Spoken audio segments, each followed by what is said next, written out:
Hi, this is Calvin from HCBR, Texas, Hill Country Building and Renovation.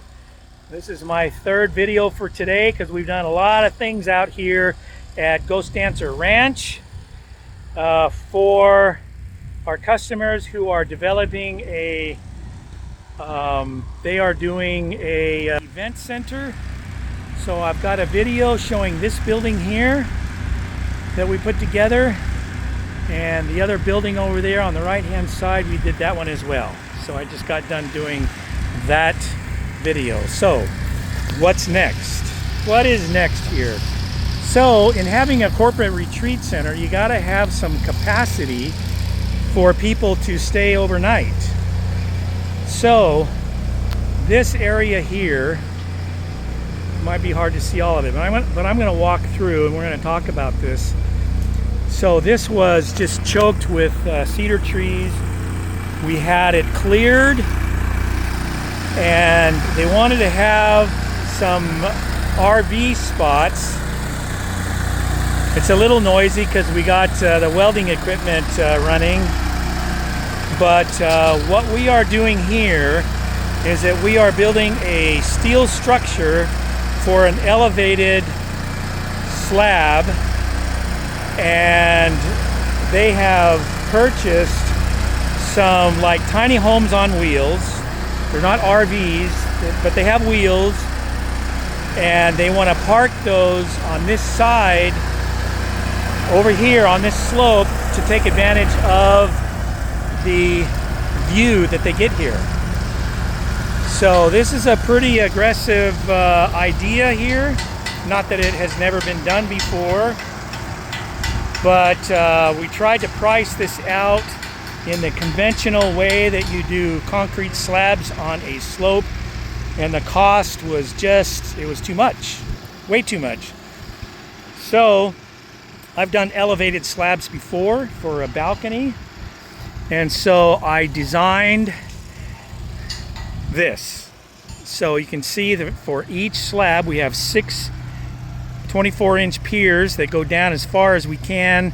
It's very rocky out here, so we drilled into the rock and epoxied some 1-inch rebar to make this to make these piers strong enough to support the 9,000 pounds of these tiny homes.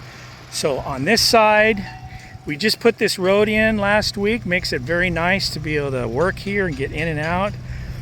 But we've got 4 of these elevated slabs on this side. Now, as you can see down there, we've got the electrical conduit to service each one of these, and each one will have 100 amps of service. So the RVs themselves, they take 50 amps. We figured another 30 to 40 amps for some hot tubs that they may want to put out here.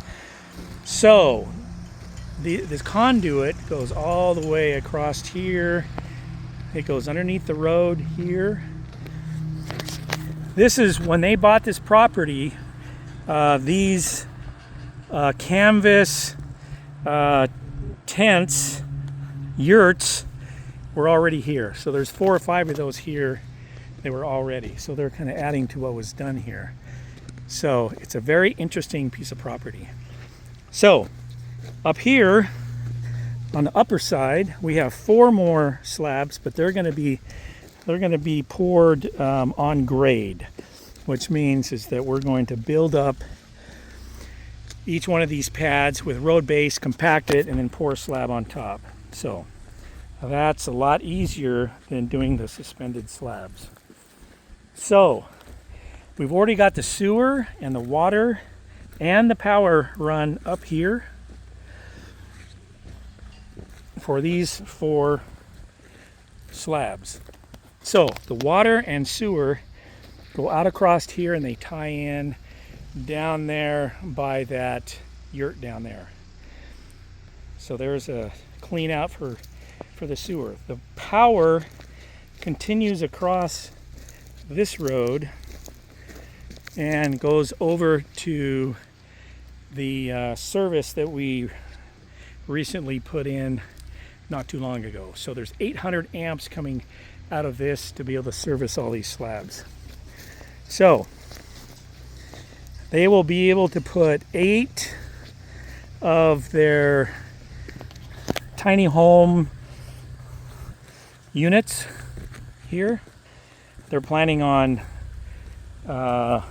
putting decks, especially around the elevated slabs down there, and they were also cantilevering out the back side 10 feet for decks on those elevated slabs.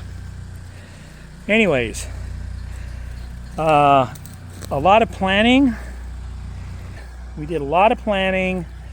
It was a little bit hard and technical to get all this stuff in here and figure out what was going where and how we were going to get the sewer, the water, and the power into each one. But it's working out really well.